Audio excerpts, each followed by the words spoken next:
Getting to your first 4,000 hours of watch time on YouTube can be a bit of a struggle, but I have some good news and some bad news. The good news is that every view you're gonna get on any video, even the ones that are low performing, count towards your 4,000 hours of watch time, unless we're talking about shorts, but we'll come back to that. And every video you post is an opportunity to learn something new and then apply that lesson to your next upload. The bad news though is not only do you also need 1,000 subscribers, but that 4,000 hours of watch time to get into the partnership program has to occur within a 12-month window. So it is crucial that your videos improve with every single upload. But don't worry, that's what I'm here to help you do. So there are two things I want to discuss with you today to help you get into the YouTube partnership program as fast as possible. The first is the type of content you're making, while the second is how you're making it, be it general YouTube uploads, live streams, or even shorts. Starting though with the type of content you're making, what exactly do I mean? Well, when a lot of creators start out, they tend to lack a content strategy. And that's okay. Maybe they're just kind of trying things out and trying to feel out what making videos is like and if they enjoy it. Some creators even understand that their channel lacks focus, but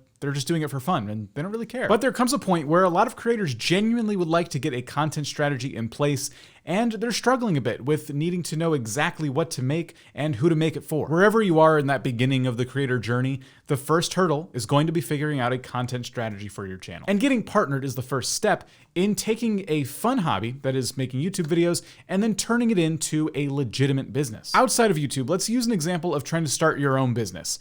You have to have a strategy, a plan in place to show that you're taking this seriously. Otherwise, you're not going to attract any investors. And on YouTube, it's similar in that if you would like people to invest time into watching your videos, you need to develop a content strategy that keeps them coming back for more time and time again. Let's explain this another way with a more specific example. Let's say you're trying to start a channel about saving money and you try a few different things out and you land on a video about bargain hunting, specifically for designer clothing. It starts to take off and you even get some extra subscribers as well. And you can learn a lot from even one of those new subscribers. For example, you just learned that they like shopping for bargains on designer clothing. And now it's safe to assume that this subscriber is on the lookout for deals on designer clothing and ways they can save money. And it's possible that maybe they're a fan of a specific designer you found a deal for in the video, or a specific piece of clothing you cover. The most important thing you learn though is that they found enough value in your content to hit subscribe.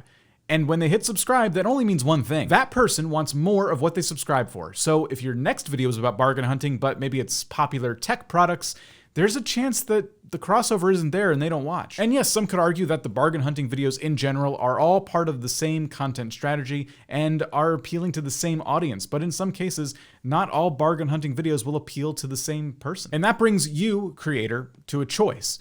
Do you want to double down on doing bargain hunting videos that are specifically for clothing items, or do you want to continue going with a more broad angle where you shop for bargains on all kinds of items? Obviously, I can't decide that for you, but your goal in this scenario would be to figure out exactly who your content is for, and it needs to also be in line with what you enjoy doing. That is why it's so important to sit down and figure out exactly who you want your ideal viewer to be. And as you start doing that research and testing out new ideas, you can keep up with your progress using this stat here. This is the returning viewers metric on YouTube, and not only can you see it across your whole channel, but you can also check out these metrics on each video. A healthy rhythm for this chart is to have the blue line, your new viewers, and the purple line, your returning viewers, constantly crisscrossing. This is a clear indication that you're able to bring in a new audience all the time and then get that audience to come back for more. And you should be using these analytics and this data to make informed decisions right now. You don't need to be waiting until you get partnered to do this kind of work. Now, the goal of this video is to obviously get you into the YouTube partnership program, but honestly, I want you to put the money part out of your head right now.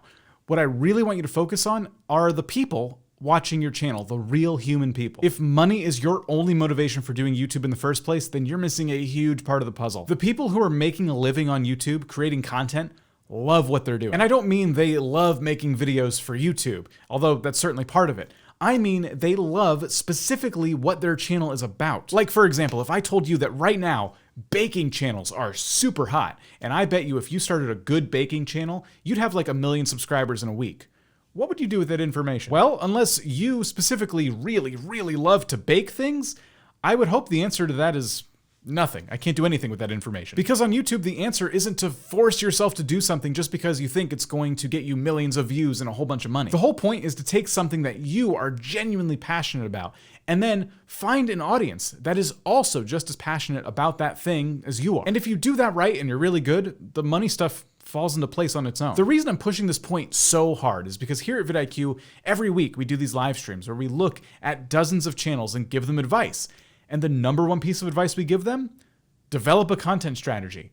So many channels end up walking away with that exact piece of advice. So now that we've discussed your passions and the type of content you're creating, we need to discuss the ways in which you can create it and if they can get you to your 4,000 hours of watch time. You could upload a general YouTube video like the one you're watching right now. You could also take advantage of YouTube Shorts, and on YouTube, you can take advantage of live streaming on your channel. Each one of these three buckets, we'll say, has its own rules for generating the watch time needed to get into the YouTube partnership program. Depending on what I say next might actually influence which bucket you decide to live in, and of course I would sit here and tell you that it absolutely shouldn't, but let's proceed. I would say general uploads are the simplest to understand. Basically, every second of video that someone watches on your channel when it's just a regular upload counts towards your first 4,000 hours of watch time, which leads a lot of creators to ask me, hey, how long should my videos be? And my answer here is always going to be make them no shorter or no longer than they need to be. Don't add fluff, but don't cut out important information either. That's because YouTube judges your content, your individual videos, based on a number of metrics, but one of them being audience satisfaction. Your videos will spread much further, much faster,